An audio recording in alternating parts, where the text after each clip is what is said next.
Hello বন্ধুরা, আজকে আমরা উইজয় অ্যাপ্লিকেশনে কিভাবে নিজের প্রোফাইল ফটো চেঞ্জ করতে হয় এটা আমরা দেখাবো।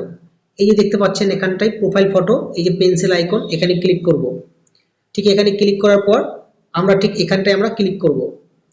এইখানে ক্লিক করব। ক্লিক করার পর আমরা টেক এ অ্যালবাম ফটো, আমাদের ফোন থেকে যে কোনো একটি অ্যালবাম ফটো আমরা এখানে দিয়ে দেবো। ঠিক আছে, ধরে নেন আমি একটা ফটো এখানটায় সিলেক্ট করছি, ডান বাটনে ক্লিক করলাম। ঠিক এরকম আপনার একটা অপশন আসলো। এখানে প্রচুর কল আসে, তো আমি কলটা কেটে দিচ্ছি। তো এরকম অপশন আসলো, আসার পর আমরা এইভাবে একটা ফটো সেভ করে দিলাম। দেখুন আমাদের ফটোটা এখানটায় অলরেডি সেভ হয়ে গেছে।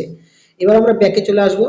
এই দেখুন ব্যাকে আসার পর আমাদের এখানে প্রোফাইল ফটো চেঞ্জ হয়ে গেছে। তো বন্ধুরা, উইজয় অ্যাপ্লিকেশনে ঠিক এইভাবে প্রোফাইল ফটোটাকে চেঞ্জ করতে হয়। আর আপনাদের ফটোটা খুব সুন্দর করে বসিয়ে দিবেন, এতে আপনার জন্য মঙ্গলজনক। কি জন্য? যে সমস্ত ছেলেমেয়েরা আসবে তারা আপনাকে এখানটায় কল দিবে, আপনার সঙ্গে গল্প করবে, তাই প্রোফাইল ফটোটা একটু ঝিকঝাক লাগিয়ে দিবেন। ঠিক আছে।